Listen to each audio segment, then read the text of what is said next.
Hey guys, it's Hannah, this is bookwormstalk, and today I'm coming to you with like the most embarrassingly big book haul. It's ridiculous. I have no excuses. Some of these were birthday, Christmas, a lot of them it's my fault. So I don't have a lot of time. Let's jump into this. Summaries are not going to be a thing here unless you want to be with me for a very, very long time. But I do plan on reading these soon, so you'll hear more about them. First is All Your Perfects by Colleen Hoover.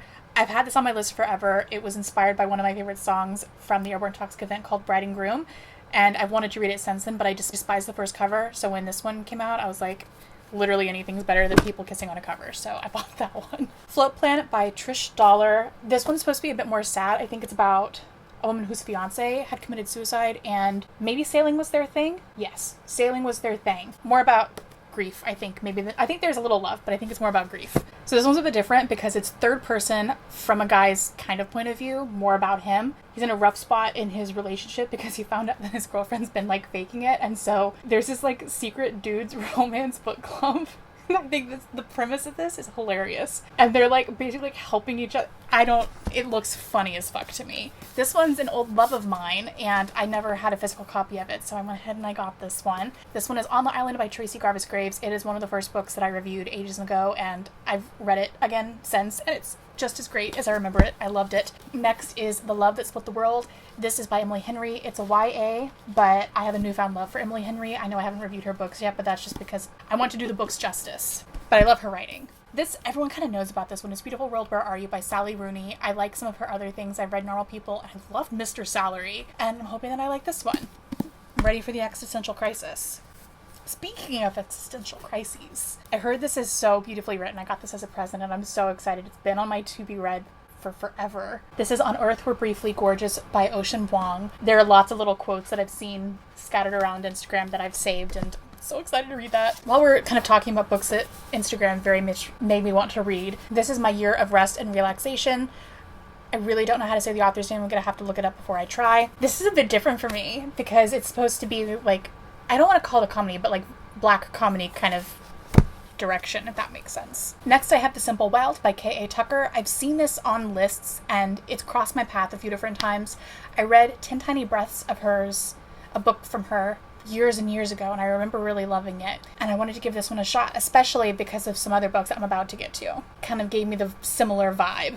In fact, let's go ahead and go to those first. Said book is All Roads Lead Here by Mariana Zapata, who's like she's my Insta-buy author now. She's one of my new Insta-buys. I found so many great new authors over 2021. It's been a great reading year for me. I have read this. I liked it. I didn't love it, but I did like it. And yes, all of her books are bigger than this one, actually. This is the short one for her. This one's about a woman who's decided to start over in a town that she left when she was much, much younger because of a family tragedy, and she hadn't been back. She's just like kind of trying to figure out her shit. She left a pretty toxic place, and it's more of like a self-discovery, and it's really sweet.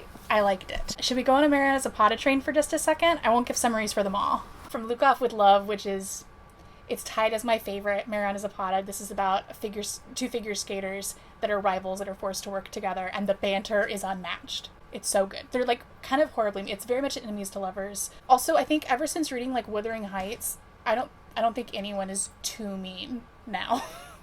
The things that book does.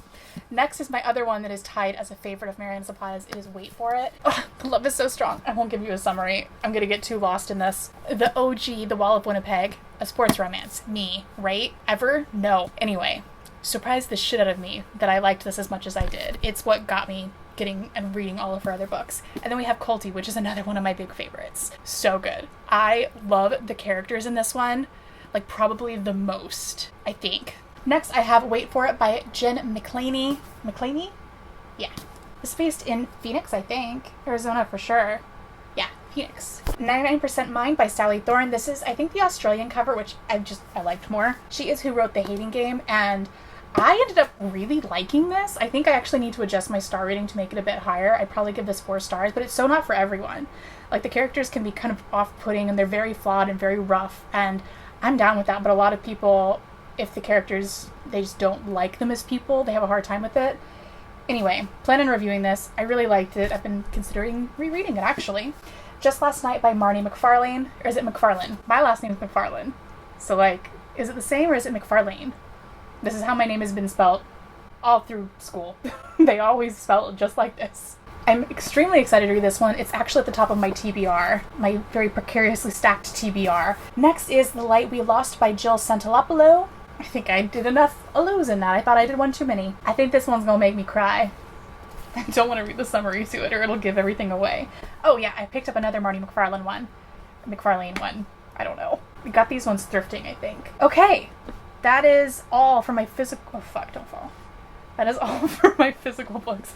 This stack is like here on me. I bought a lot digitally. I have a separate video coming up for that. And I got Kindle Unlimited, so that's now a thing too. I'm really liking that subscription, actually. I do recommend it. But yeah, enough jabbering. I hope you guys enjoyed this video. I will see you next time. Bye.